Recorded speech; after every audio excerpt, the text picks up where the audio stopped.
So in this video, we're going to talk about knowing and growing yourself in the realm of influence.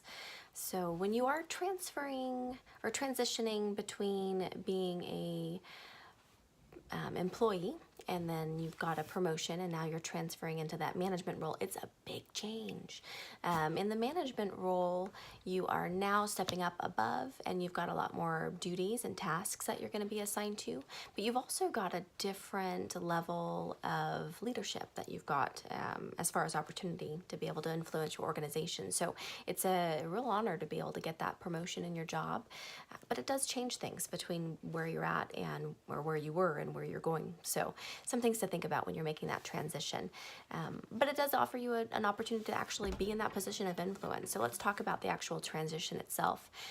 There were peers at the level that you had been in that actually might be difficult with that transition. So when you're going up a step, you might have difficulty with those relationships that you had before. So it's important to be able to establish your new position and not necessarily lose your friendships, but set boundaries between what your new relationships are going to mean. Yeah, so all those friends that you had before at your other position, they can still be your friends, but there would definitely have to be some different boundaries, perhaps, especially if they're still in your team and now you're ranking above them. So some things to think about during that transitional stage. The other things to think about is the difference between being a manager and being a leader and how that's going to influence you and your choices on your management team. So let's talk about being a manager. So managers deal with the organizational structure of the structural organizational details, so the planning and the budgeting and the organization of the clinic or whatever it is that you're managing at the time, the building or the team. But the leader is the one that actually deals with all the other things, so the motivation of the team, the purpose, the passion that kind of drives the team itself. So you got to look at both of that, because when you're getting up into that management position, it's not just you being a manager, you're also going up in the leadership realm, so they kind of coincide with each other.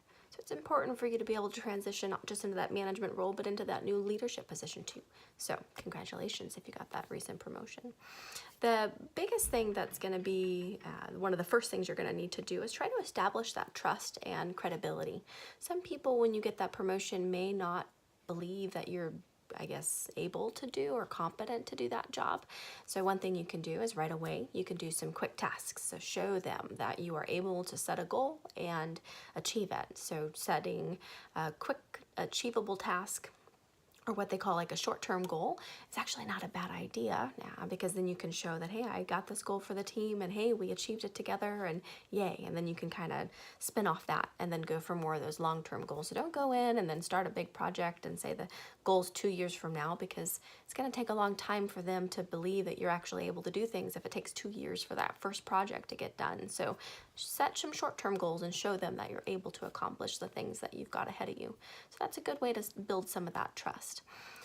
Another way to do it is to actually motivate them, get them work on that team building skills. We'll talk a little bit more later on about cultivating the team dynamics and working on the rules of engagement and the task completions and all that stuff as far as team development. So we'll talk about that a little bit later on, but working on that credibility. So just when you say you're going to do something, stick with it. That definitely helps in that team appearance when you're stepping into that management role. So make sure you're saying and doing what you say you're going to do. Yeah, it's a big step of it. And then partner with your peers. So when you get up in that management leadership role, there were people that were there with you before. So allow people to be your mentors and help you with your new position. Work with them, let them teach you and guide you, let them give you advice if you aren't sure how to tackle certain projects. So lean off those people that are now your peers for guidance and for inspiration. Let's spend a little bit of time, and then we'll wrap up the series or wrap up the video on the differences between now your positional power and your personal power. So these concepts are pretty important to me, because when you're changing from one position in a team and you're moving up to that management position, you're adjusting between your positional power.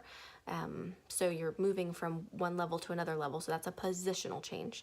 But you're also making a little bit of adjustment in that personal power. That's more that leadership realm. So you can also make some adjustments there, which kind of falls in more in that influence realm. So I'm really passionate about this too.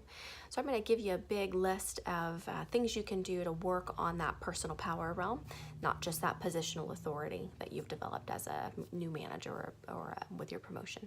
So let's talk about that. Take action and solve problems. Be a team player. Have informed opinions. Help others succeed. Respect others. Like gumdrop. Demonstrate integrity.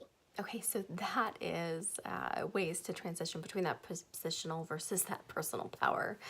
My girls are silly.